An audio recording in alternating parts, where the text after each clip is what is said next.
and welcome to our second week of our coffee and chat conversations. My name is Angeline Johnson, and I am the CEO of Community Connections Consulting Services, or C3S Consulting.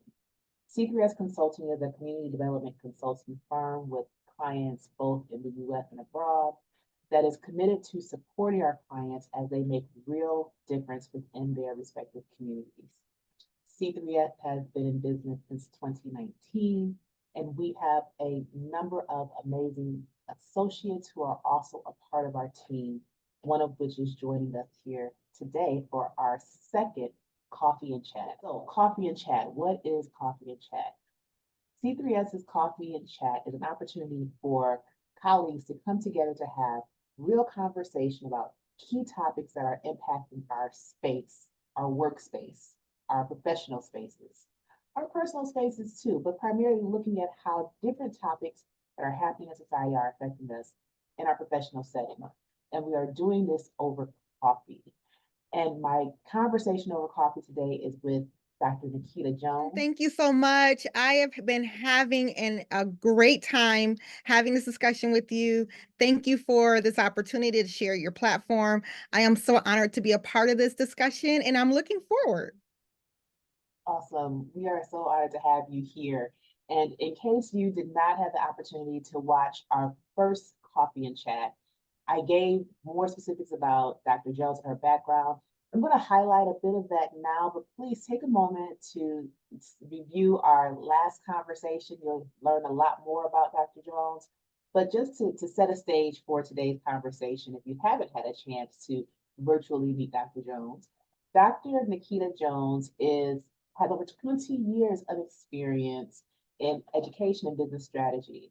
She currently is doing quite a bit of work on AI and the ethics of AI and AI and diversity, and has just been a wonderful asset to our firm in understanding AI and its implications in the work that we do.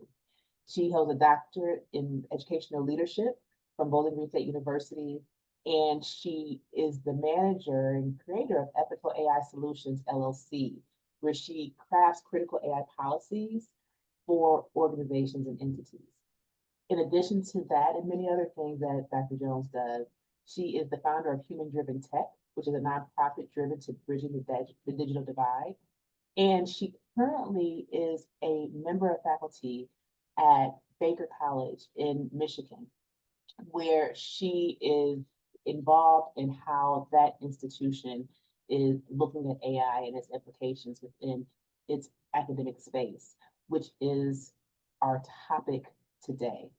So before we go too deep into our topic today, before we really get started on our topic today, we're going to take a quick moment to just revisit our conversation last week. Last week, we talked about AI really in a general sense as an introduction to AI and how it's showing up in our everyday lives, in our work lives, and just some questions and concerns that are arising as we're noticing its further emergence in our lives. One of the things that we talked about was the ethics of AI. And I shared during that conversation an example of LinkedIn, and LinkedIn now including an option for you to do a rewrite of your LinkedIn post. And I shared with Dr. Jones and with those who watched last week that I feel I'm a strong writer and I don't need to have a rewrite, but I was curious to know what it was. So I did a rewrite for a particular post, posted it, and then posted right below it what my original text was, and posed the question: did I need to tell you that? Did I have an ethical responsibility to let you know that I utilized AI to do this post? And we brought it up last week, but we didn't really get a chance to circle back to that. But just wanted to take a moment as we think about ethics and AI and revisit that aspect of our conversation last week. Do we have a responsibility as professionals utilizing AI and how we communicate with one another to acknowledge AI's use in our communication with others? LinkedIn, the social platforms that we're on, It's embedded there. And so the people who use it, they have direct access to it. And they're asking, just like it asks you, if you want to recraft this message, it's asking everyone else. And so when I think of, do we have the ethical responsibility to let people know if we're doing this or not?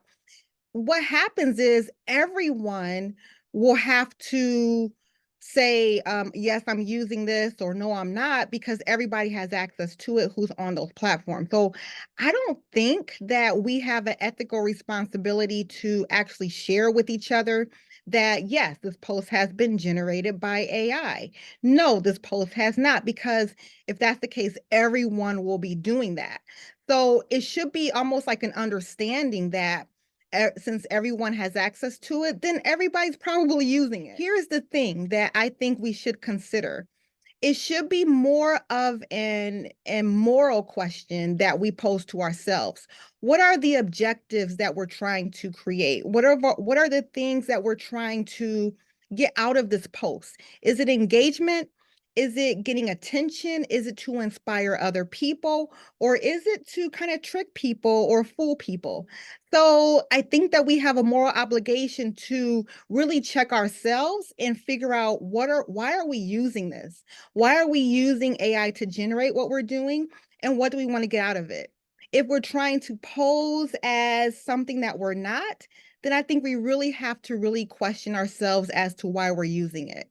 If we're using it because we want to create engagement, or we want to inspire other people, or we want to have a further reach, then I think it's okay, because for the most part, everyone's going to use it. Everyone who's on those platforms have access to it. And so in that aspect, I don't think it is. What do you think? Thank you. I think you make a very important point and distinction. It's about intent. What is the intent of what you're trying to communicate as you're communicating it? And as long as your intent is not to mislead or to present something other than what is true, then at this point, with the wide presence and availability of AI, it is safe to assume that people are using it. And we just as a community and a society have to have that expectation and understanding as a shared expectation and understanding.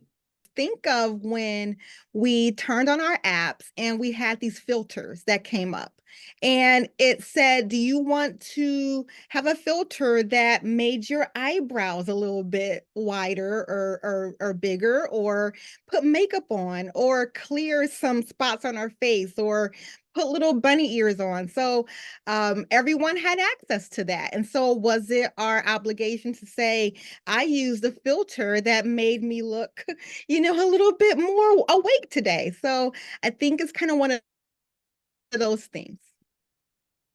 Thank you for that example. Absolutely. We are all very much aware of filters and the bunny ears or the sunglasses or the mustache or Right. the makeup touch-ups that can come from some of the uh, software that is available to us. And you're right. There's not widely the expectation that you have to say, I'm using a filter. Thank you for sharing that real to life example of a way to look at it, perspective to look at that from. So going on to a deeper dive into just the ethics of AI before we go into our primary conversation of AI in education, there is much happening in the world landscape when it comes to AI. Just last month, the beginning of last month, UNESCO, and if you're not familiar with what UNESCO is the United Nations Educational, Scientific, and Cultural Organization. It is an international organization that has members from various countries, of course, the US is a part of that as well, that are looking at moving forward a mission of, and I'll share with you how they worded it, to contribute to the building of culture of peace, contribute to the building of a culture of peace, the eradication of poverty, sustainable development, and intercultural dialogue through education, sciences, culture, communication, and information. And this is a worldwide organization as a part of the United Nations. February 5th through 6th of this year, they hosted a global forum on the ethics of AI. And one of the things that they stated is that getting AI governance right is one of the most consequential challenges of our time. And it calls for mutual learning based on lessons of good practices emerging from the different jurisdictions around the world. So the forum brought together educators, experts from all nations, many nations, I should say, to have this focused conversation about AI and the ethics of AI. We will share some links in the description for the video of what happened and to go into more details, but I just wanted to take a moment to highlight that to show this is a worldwide concern and acknowledgement about AI and the ethics of AI and how AI is showing up in our international society. So now transitioning to the topic of the day and of today, AI and education. We want to look at AI and its emergence in education, and we're going to look primarily from a US perspective. And we're going to look at how AI is showing up in all levels of our educational system, but we're going to focus on adult learners. But we still wanted to get opportunity to touch on, have some general conversation about what's happening in some other spaces from pre-K through elementary or primary to secondary, and then focus more so on post-secondary. So when it comes to looking at AI and educational landscape from a US perspective, I wanted to highlight the National Science Foundation and some recent work that they have done as well related to AI and educational landscapes here in the US. So the National Science Foundation, if you're not aware of who they are, it's an independent federal agency that supports science and engineering in the US and the US territories. It was established in 1950, which is a year, the 50s came up in our conversation last time. The NSF, as it's known, was established in 1950, and it had a purpose of promoting the progress of science, advancing national health, prosperity, and welfare, and also securing national defense. They are responsible for a major part of the funding for US universities, housing universities. They provide about 25% of support to US institutions of higher learning, and they have a budget of currently $11.34 billion and have requested an increase for that budget to further its work, which a major part of its work is funding science and technology and education in the US. So December 1st of 2023, just this past December, they released a request for proposal to their network asking for submissions of projects that would look at the impact of AI in educating our pre-K and undergraduate students and preparing them for the workforce. So again, yet another major example of systems that are looking at AI, systems that have major implications on how we live in our lives, how we experience our lives, in this case, how we learn and what we're being taught, are looking at AI and AI's integration into that educational system and also into workforce. So, Dr. Jones, what is your thoughts and perspective on AI and how AI is showing up for our pre-K, our primary students, our secondary students, our post-secondary students? How is AI showing up in the educational arena? Wow. So I first want to reiterate that AI is considered to be this socio-technical issue. So it's more social than technical, actually, because it involves people. It involves people in terms of like how we connect, who we connect with, in particular young people in terms of education. That's very important, and those implications are important to understand the socio aspect of AI.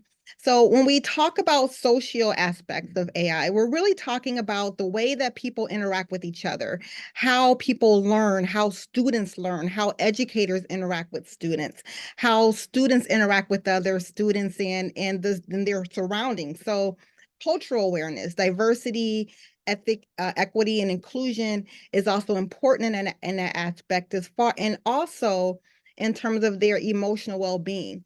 Consider this. I was just having a conversation with my now 15-year-old who was a freshman in high school. And so at the time of the pandemic, when it was 2020, we had an issue where his generation was forced to be at home. He was coming right out of middle school, out of elementary school into middle school. So that was a very pivotal developmental time for him. He was forced to be at home, was forced to be removed from his surroundings as far as his peers and his teachers. And that very critical developmental moment was kind of put on pause a little bit. And so now we're reintroducing him back into the school as a freshman in high school. And so now he has this challenge of dealing with AI. And so, how does that look to a student who was kind of removed a little bit from his social surroundings and then now put back into the school system where he had to kind of integrate back into the school system in terms of like reintegrating with students and teachers and his social circle. And then now he has access to this chat bot that can now generate the things that he needs to have in terms of like his class requirements. So, luckily for him, he goes to a really great school that is trying to kind of figure out how students can balance using AI, but still value critical thinking skills. But when you have students that were kind of removed from their social circles, and then now AI is kind of competing with that, or AI is kind of having them to rethink what it means to be social. It's a really delicate balance and it's very tricky. So I think that with us, we're still learning, and educators are still learning, parents are still learning, students are still learning, and are caught up in this really weird situation where they have to now re-socialize, but they now have this quick fix. And so how do they navigate through that? And the real true answer is we're still learning and we're still working our way through this. Dr. Jones, thank you for that. It puts me in mind of a very recent release of a video that talks about a study that was conducted at New York University.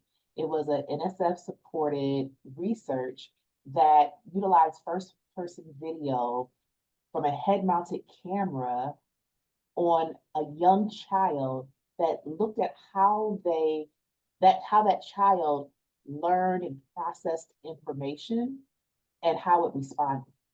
And the whole purpose is looking at how we could understand how a child sees its world, experiences its world, hears its world, and responds to its world to be able to help us know how to better educate and teach children and Mhm. interact with children. So, and this is pre-K. So at our youngest levels, we're looking at utilizing AI to help us to understand how to best connect and teach and prepare, even at the youngest levels. Dr. Jones, can you give your thoughts on this question? What are the dangers or areas of concern with AI and its presence or lack thereof in the educating of our students? So, Angeline, that's a great question. And I want to shift focus just a little bit in terms of the field of auditing and making sure that we are holding these systems accountable. So, in terms of like the work that needs to be done in this field, there's a lot of work that needs to be done. And in particular, auditing, making sure that these systems are doing what they're supposed to do and that they're measuring exactly what they're supposed to measure. So let's look at a case that I actually studied when going through some of the training that I went through in terms of using AI. was studying middle school students in Kenosha, Wisconsin, that used algorithms to predict which middle schoolers were going to be at risk for graduating on time. So this algorithm used indicators such as grades, race, gender, test scores, and disciplinary actions, was going through this unknown process. And this algorithm was put in place to help determine what students were going to be labeled as in terms of their predictability of graduating on time. Students were labeled as green, which was low risk, yellow, which was medium risk or moderate risk, and then red, which was considered to be high risk. So these risks were associated with students who were considered to be at risk of not graduating.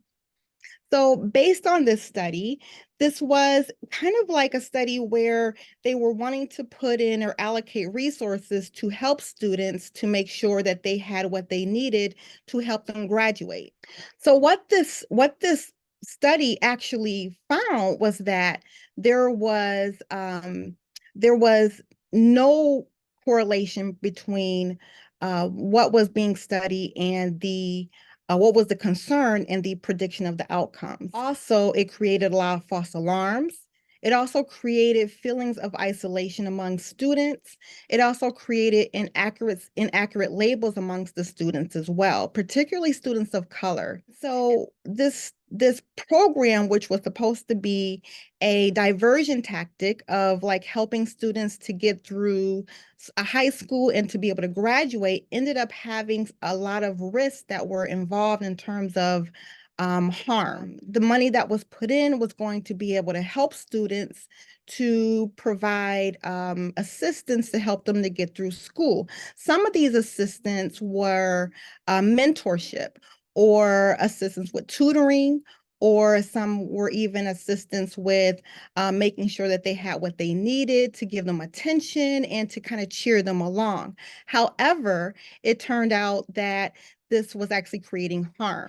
And so some of the outcome that came out of this was stereotype threat, which kind of considered that students who were in this program were looked at as not high achievers. And so they really were kind of feeling like they were kind of put to the side or not actually achieving as other students were. Sometimes we can use some of these algorithms to say, hey, we're looking to help students. We're helping to increase their engagement. We're helping to make sure that they graduate from high school in time.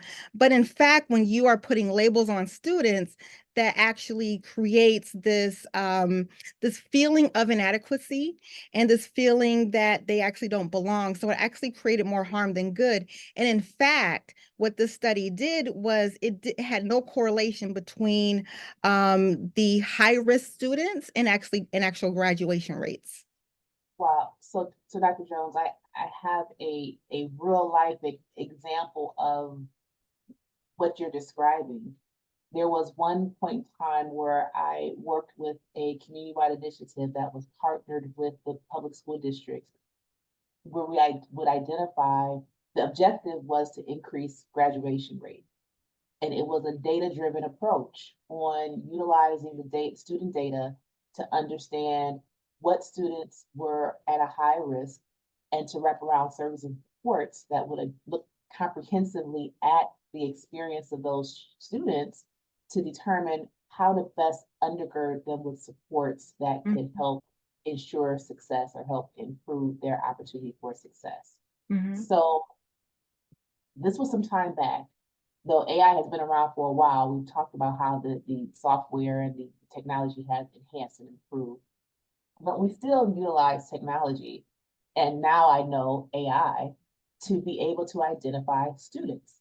And as a partner with this particular school district, I relied on the data that they would generate to know how our staff would be deployed to tap directly into those students to help strengthen areas of weakness to help ensure a better opportunity for them to be successful. Yeah.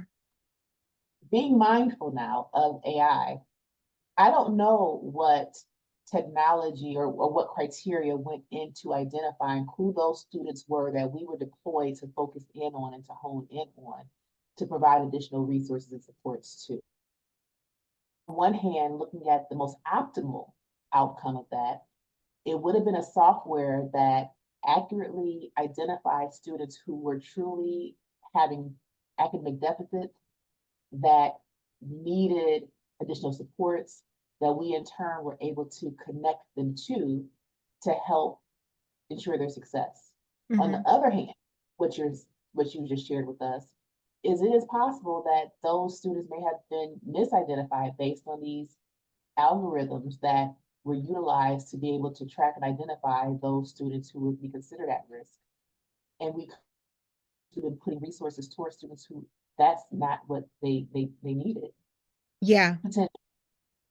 And then I appreciate also what you shared about the implication for the student themselves to now be a part of a tracking, which results in a labeling that may be known by the student themselves and others that puts them apart from their peers in a way that could be perceived as negative.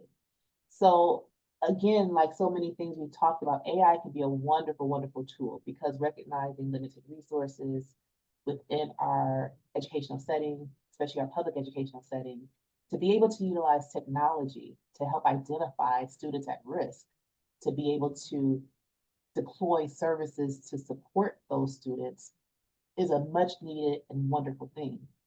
The challenge is if that same sort of technology is not functioning in a way that is appropriately categorizing or tagging students, then we have a problem.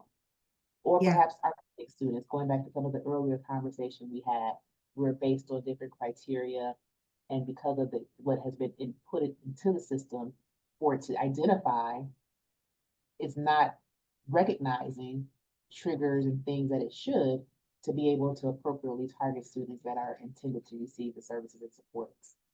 So Yeah. thank you for that perspective.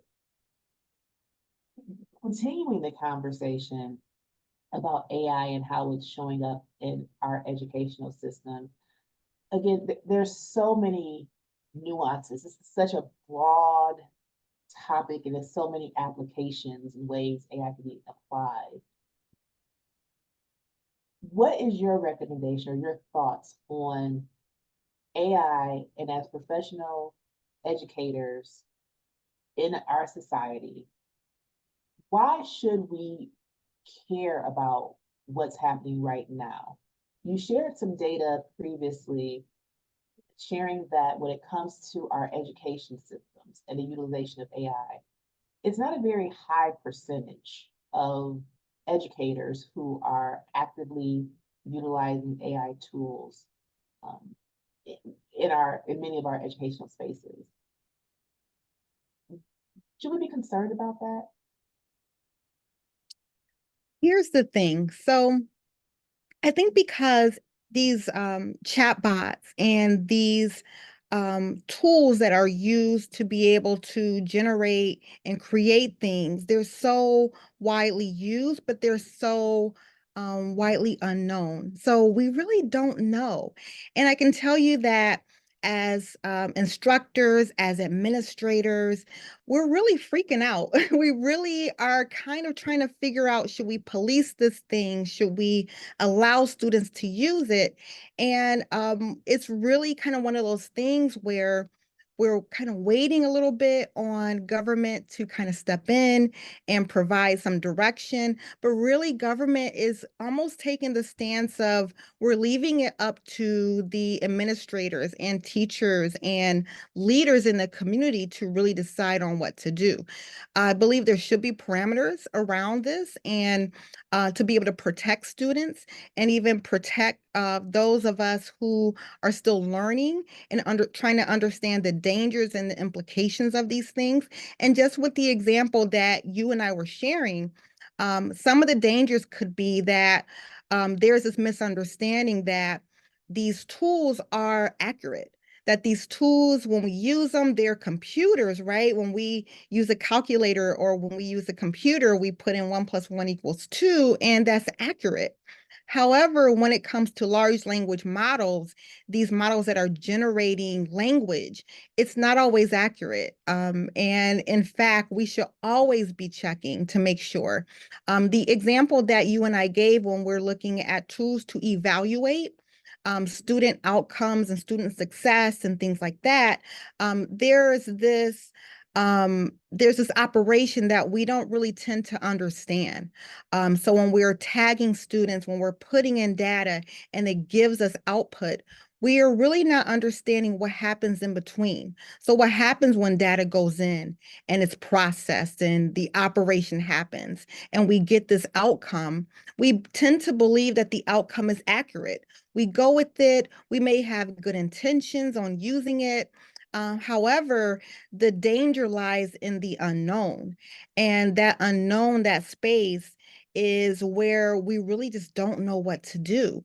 So think of like when we are trying to generate information in terms of like language and output. How do we get there? How do we get to a point where we're putting in information and we're asking a large language model to give us an output or give us a better way of saying things? How did it get there? What is it using to get us from point A to point B? And when we put in information into a calculator, we can understand that we put in one, we put in another one, and it gives us two. We understand that operation. When it comes to generating language and generating output for evaluating students, we're really not sure how it's getting there, but we think that it's accurate.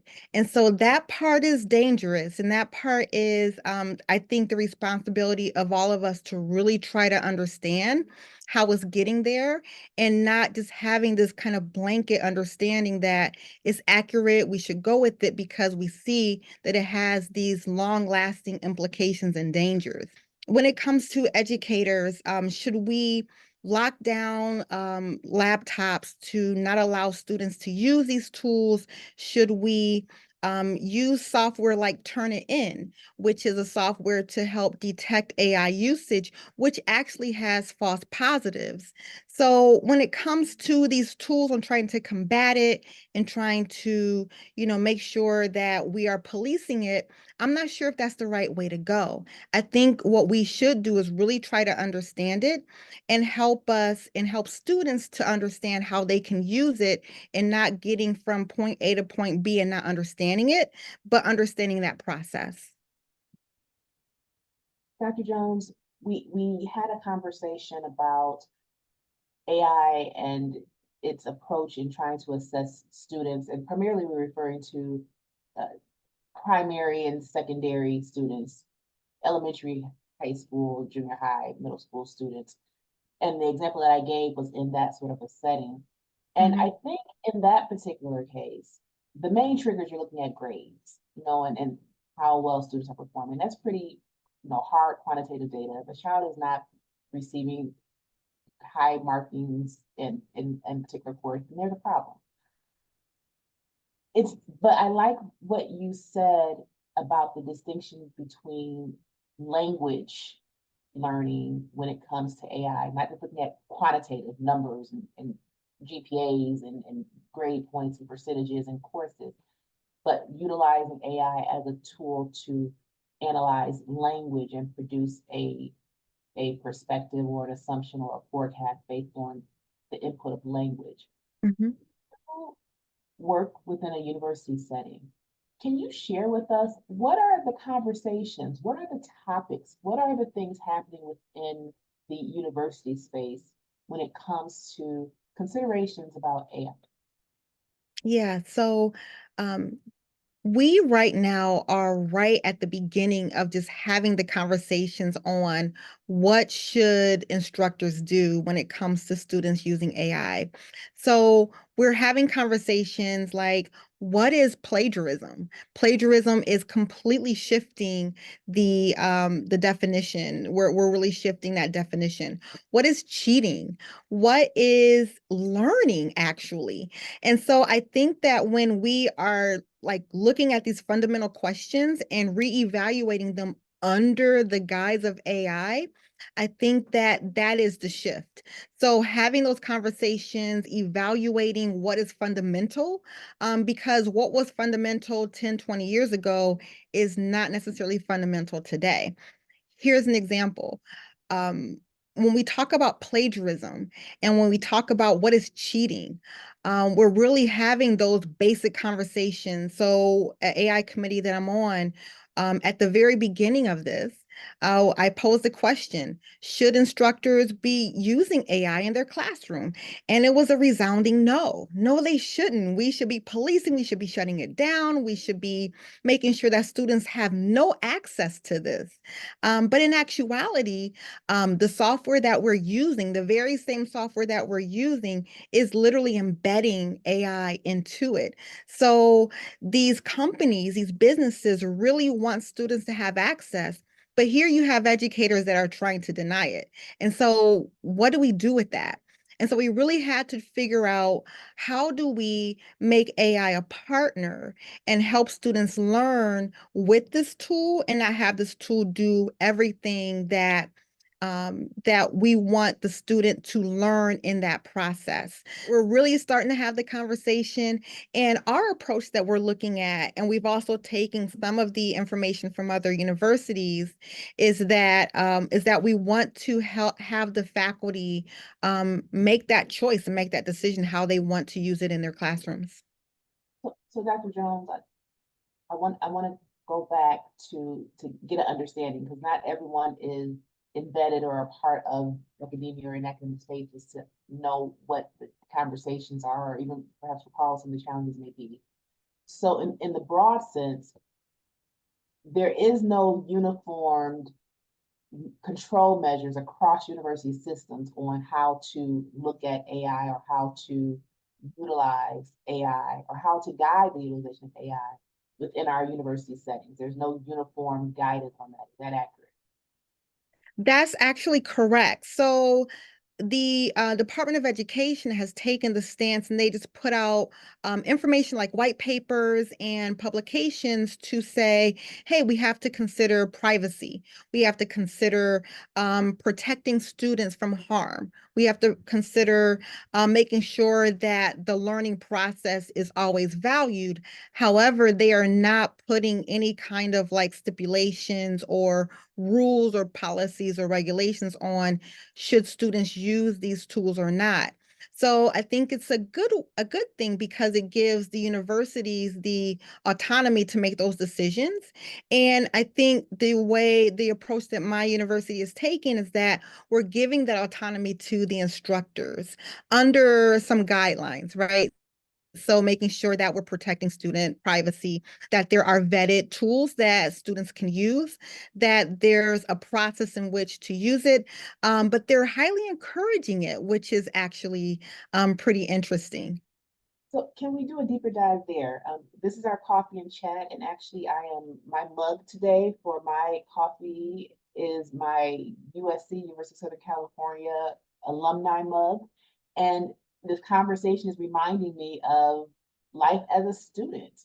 And I'm thinking very practically about when I would do my papers and prepare to write a paper. And again, following the steps that I was taught, which was all fully originated from myself, on you get your outline, how you place your arguments, how you develop a paper for submission, how do you cite.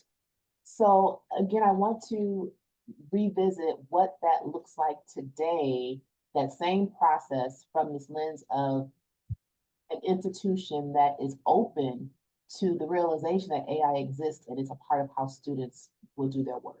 Yes. So you give your students an assignment to write a term paper on a particular topic. Walk us through what they would do to develop that paper for you, with this reality of AI now existing. What does that look like in an appropriate sense from a university that is encouraging it, is open to it, realizes it is a reality, and how students are engaging? How does a student create a term paper utilizing AI? in a way that still gives fidelity to the origination of knowledge in an academic setting? Let me kind of walk you through what that would look like. So I'm asking students to write a term paper and do research and create a thesis statement and write a introduction and body and conclusion, APA style formatting, all those things. I have asked them to use ChatGPT to actually come up with ideas, to come up with an actual lesson on how to teach me on how to write a research paper. I've also used ChatGPT to ask them to write their own thesis statement and then go back and ask ChatGPT to rewrite their thesis statement and then evaluate the two. I've also asked them to use ChatGPT to help to structure and organize and come up with more creative headings and subheadings, things like that. Here's what's interesting is that, let me take the thesis statement, for example. I had students just to get out a piece of paper and a pencil, write out your thesis statement for your research project. I had students work through that whole process with no computer, no phone, no nothing. And so then I asked them to take their thesis statement and run it through ChatGPT and ask them to rewrite it. 40% or about a little less than half were actually happier with their original thesis statement. The other ones were like, this is kind of off. I'm not really sure. Some other students were like, oh, it really gave me a good direction or gave me something else to consider, which was really interesting. So we're asking it to kind of do some evaluations to kind of give us some compare and contrast. But we're not asking it to write the complete paper. And so what I'm hoping that it will do is to use their knowledge that they already have and building upon it.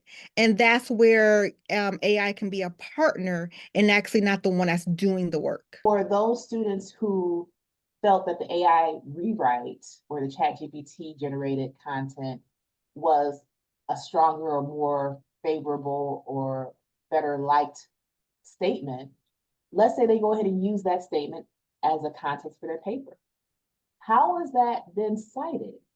So you stated you use APA, there's MLA, there's Turabian, there may be a whole bunch of other ones that since my days at USC have been added. How is that cited? Yeah. So ChatGPT actually has its own citation format. So if you use ChatGPT or any large language model, it will tell you how to cite it, which is really interesting. In the case where students were using this large language model to help maybe think of their thesis statement in a different way or give it another way to consider, if they use some of those points, I didn't necessarily have them cited because they started out with their original content. And if they didn't completely revamp it or give it something completely different, they use their own language to then build upon it, then we were looking at it as a partner and not a doer in a sense. And so they asked me the same question. Well, Dr. Jones, should I cite this? Well, let's see your original and let's see what you're going to use. If it's using your voice and your information, but it maybe gave you a different way of using the information that you gave it, you don't necessarily have to cite it. You can use it as a partner. However, if you are using it in a completely different way from your original, then we may need to talk about citation. So that's kind of the way that I use it, as an exercise and not actually as a tool to write the actual piece, but to actually use it as a helper. So think of it as if they've gone to, say, Google, and they Googled, a blog, and the blog has some information in there that they can use to then use for their writing. If they use some information that they've learned in there, but not completely taking it from that, then I don't know if that's necessarily a reason to cite it because they're using it to build upon their actual knowledge that they already know. So it is a little bit tricky. And like I said, we are looking at having to redefine what plagiarism is. And we're right now in the actual midst of doing that. So I want to ask you a couple of questions if I can. I want to see what your thoughts are in terms of like, is this a cheating or a misuse of ChatGPT? So, as you mentioned, when we went to college and we went to high school and in college and we wrote and we did research papers, we understood what plagiarism meant. But now with ChatGPT, it might be a little bit of a gray area. So, let me ask you.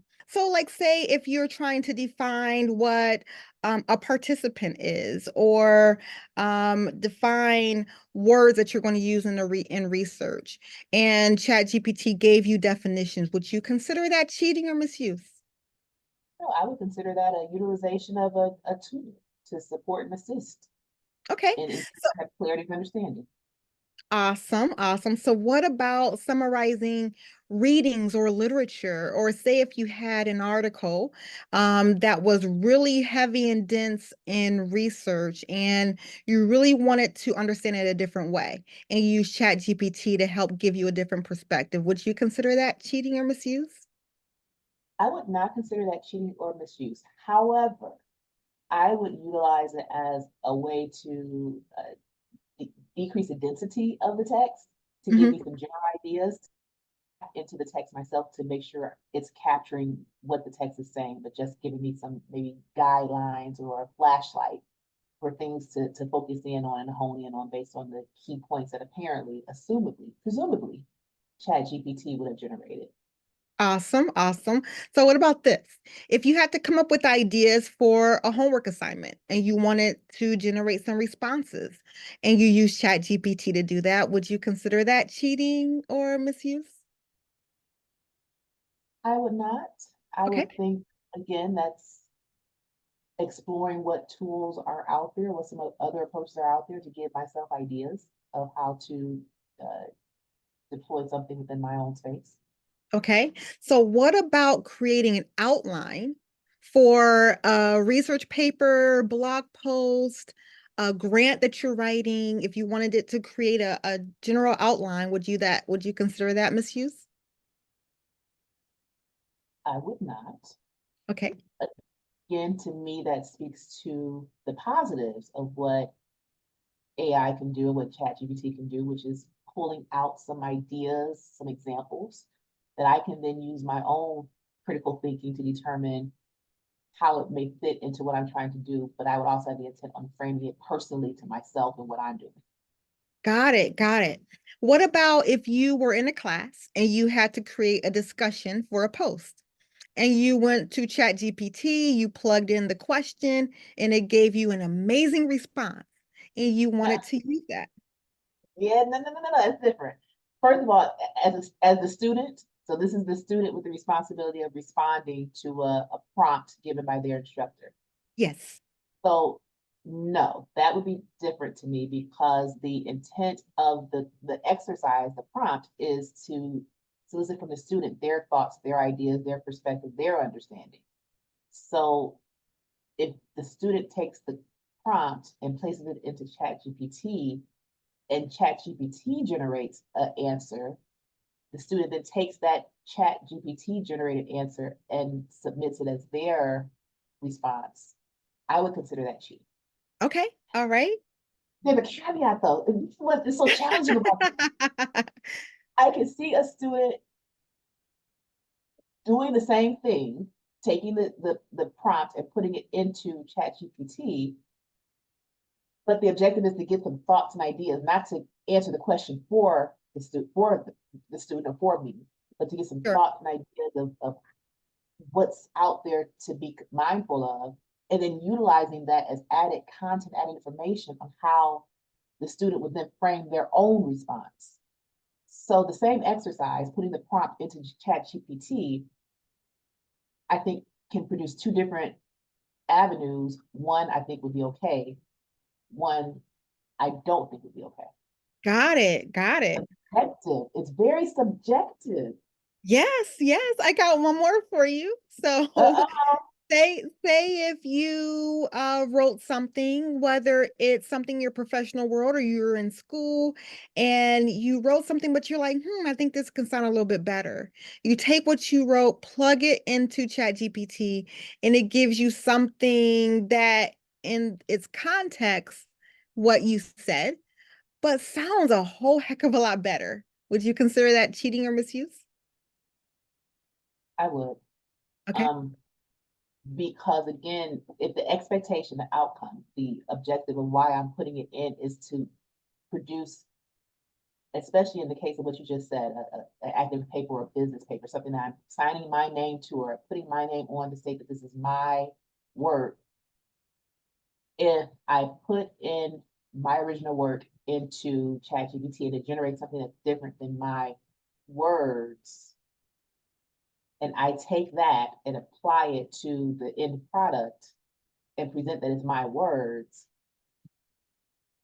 something feels off to me that it is not my words. It Yeah. was informed by my words, but they are not my words. And to present them as such would be deceitful because they're not my words. It was my idea, my thoughts, but something else generated the output that is now being presented publicly to another entity under my name. So that goes into the ethics. To me, that's not okay. Yeah. But that subjectivity again, the ambiguity again of that same exercise to be able to identify spaces and areas that perhaps there could have been more I could have said, or there may have been another thought or perspective that I didn't initially include, and seeing that, then what do I do with that outcome, with that output, with that information? Yeah. I use that information as additional content for me to rethink, reprocess, and redo, represent what I would say now being more informed by what's been presented through this technology. But even depending on what it is and what parts of that, I feel I would be compelled to want to cite it. Mm-hmm. Mm-hmm. So I am back to having a concern about the subjectivity of utilization of AI in these academic spaces and professional spaces. One person may not feel it's necessary to state otherwise, that Yes. it's not their original wording in totality. One person Yes. might think, well, it's just it's not that big a deal, that big a difference. This is primarily what I was saying. It's just change of words. It's very subjective. And I also wonder if because we're all using the same platforms or similar platforms, what it presented for me, is it presenting that same thing, maybe with a few nuanced differences for somebody else? And if we're both taking what we're getting, the output from this software and presenting it as our content, well, plagiarism questions come up again. Yeah. How did you get the same content I got? Because you use the same software I used and it generated and you decided to put it out there and I decided to put it out there and now it's out there attributed to individual people, but it's from the same source. Yeah. Yeah. It's Yeah. complex. It's very complex. Yeah. But what are your objectives? Is it to engage people? Is it to get more attention? Is it to make money? Is it to be deceitful? I think those objectives need to be evaluated, and students need to understand that it comes down to your moral and ethical code. What guides you? What what do you value in terms of learning? I don't think it's really the learning process when students can put in information just to get to a grade because learning doesn't necessarily happen. Learning happens when it's a little hard and you have to figure out things and you have to move from point A to point B through that process. And if they can use ChatGPT just to kind of plug in information and get to point B quickly without understanding how they got there, then I think that's where we really need to start questioning things. I think AI can be used as a tool to help get you there and help you understand and help to get you through that learning process. But when it comes to, I just want to get the grade or I just want to get the money or I just want to get the attention, then what is your moral compass? What ethically is driving you? And I think those things really need to be taught to students because if they're not taught, what's going to happen is they're going to go to that job interview and they're going to ask to create a scenario or to write something or to create something right there that they can't use Chat GPT for. And if they can't do it, then we are doing them a disservice. We are literally creating this divide between students who can process and students who cannot because they're using a processor. You know what I mean? So I think it's up to us to really teach them the moral and ethical implications of getting by or getting it done just to get it done versus let me truly understand this. There is such ambiguity, I feel still, Yeah. in determining how to move forward and how to view AI in our academic spaces, in our educational spaces, in our professional spaces. The reality is that it's here, it's been here, just not necessarily classified as AI, but there has absolutely been advances in technology utilizing with the underpinning of AI to advance how we have engaged in our educational setting. But moving forward, there has to be some understanding and some shared perspective on what this means for us, what this means for how we educate and how our students learn, how our children learn, how we learn as adult learners. Thank you, Dr. Jones. Thank you. And thank you, each and every one of you that have taken time to join us for this conversation. We're going to continue our conversation, our series on AI and its emergence in our professional spaces. Next week, we are going to talk about AI and how it shows up with regards to community development. So really looking forward to that conversation as well. We hope that you will join us again as we do a deeper dive into AI and how it shows up in community development. I will share, I didn't necessarily recognize the connection of AI and community development, but it very much impacts how our communities advance and if our communities advance and what it looks like. And as we as professionals in community development spaces are looking to enhance communities and improve quality of life, AI is showing up in that. And how is that impacting the success of our residents, our citizens, our governmental bodies, our organizations that are looking to have impact in communities? You will join us again next week as we talk about AI and how it is showing up in community development. Again, thank you for joining us. We'll see you next week.